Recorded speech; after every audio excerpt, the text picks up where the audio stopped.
I'm Megan Vaughan and I'm a theatre blogger and a zine maker. I've been researching fan culture for a little while now, partly in response to the fan reviews I've been finding of Harry Potter and the Cursed Child since it opened last summer. I'm interested in the alternative voice, the inexperienced voice, the amateur and the enthusiast within theatre criticism. And in order to find out more about the subject, I decided to come and meet a couple of experts. Fuck! Sorry. So I feel it's really honest and stop changing what you're saying, just say what you're going to say. I'm interested in the inexperienced voice in theatre criticism, the enthusiast and the amateur.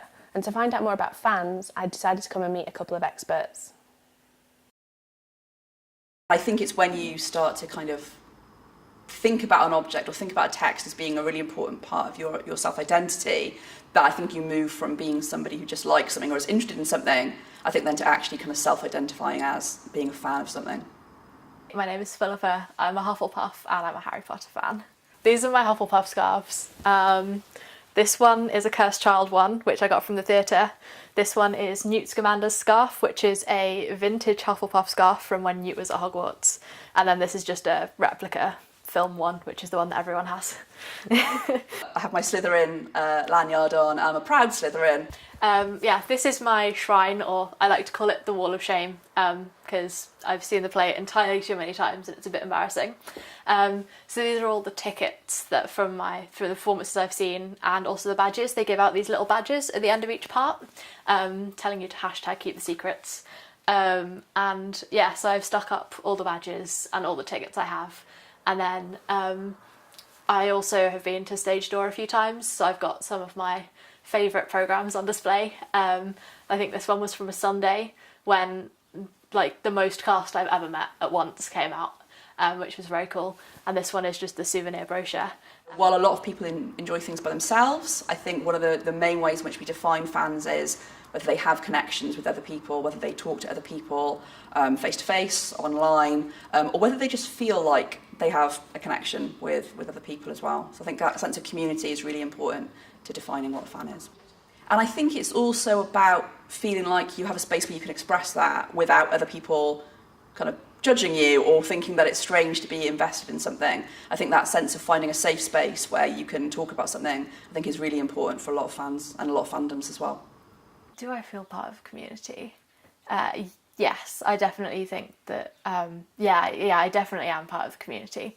I feel like, I'm part of the Harry Potter community overall, but much more I'm part of the Cursed Child fan community. So this post is by Philippa. It's one of many that she's written about the times that she's been to see Cursed Child. This one was from November last year. It wasn't the first time she'd seen it. It certainly hasn't been the last.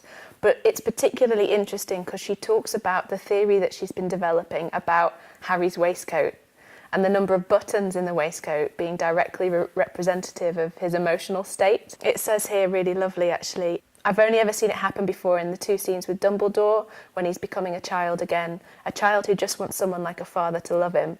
But tonight I noticed he'd undone them all during the first part of the blanket scene and it nearly destroyed me. It's those little details that I think when we see theatre regularly and we're not so invested in the stories, they're slightly lost on us. They don't mean as much. But reading about the show through Philippa's eyes, it's like seeing a different world. I personally try to write things which are quite interesting and quite challenging just because I think that that's interesting. I know there are a lot of people who write kind of just happy, like fluffy things, and that's amazing. That's like a really positive contribution to the fandom.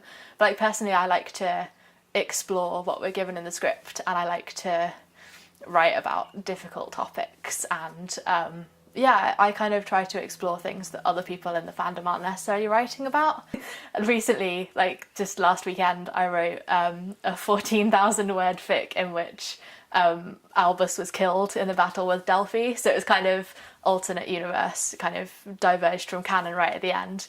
And I expected no one to read that, but I got some absolutely amazing comments from a lot of people, so that was really cool. That was very special. A play happens once and it's done, and it might never be done the same way again. Whereas being a fan of something like television, you can watch an episode repeatedly.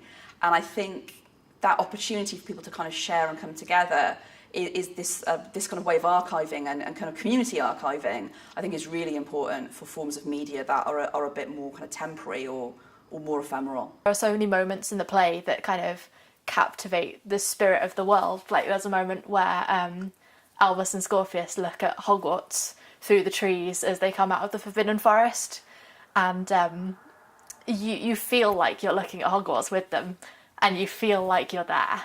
So where are we heading off to now? So now we're going to Christ Church College in Oxford, which is where some of the Harry Potter films were made. For example, like The Great Hall was filmed there. So this is the original dining hall where they filmed The Great Hall in Harry Potter.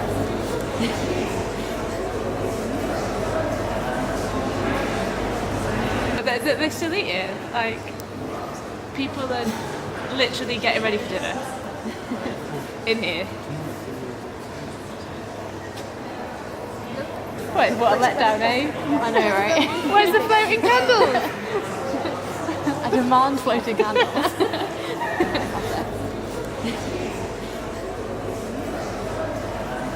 I went to LeakyCon, I think, in 2011 when it was in London, and one on my fandom bucket list, I'd always wanted to go to a Harry and the Potters concert, but they were always in America or whatever, and I'd never been able to see them, and they were at LeakyCon, so I was in the mosh pit at Harry and the Potters concert, and it was like the most amazing thing I've ever done in my life.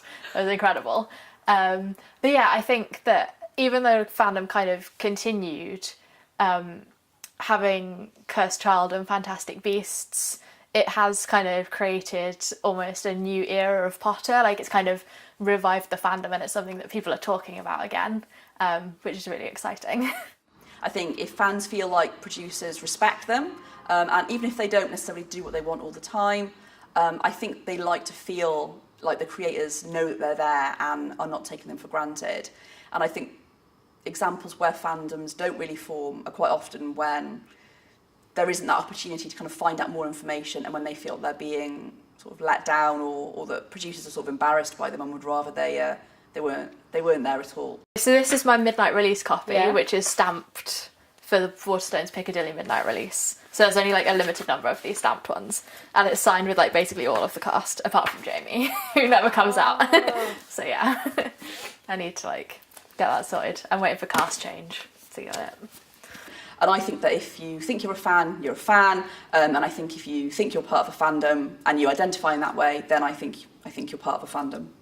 I think that kind of fandom should do whatever it kind of wants. I think the whole point of fandom is to explore and kind of go more in depth into the world and enjoy it and make use of it and challenge it.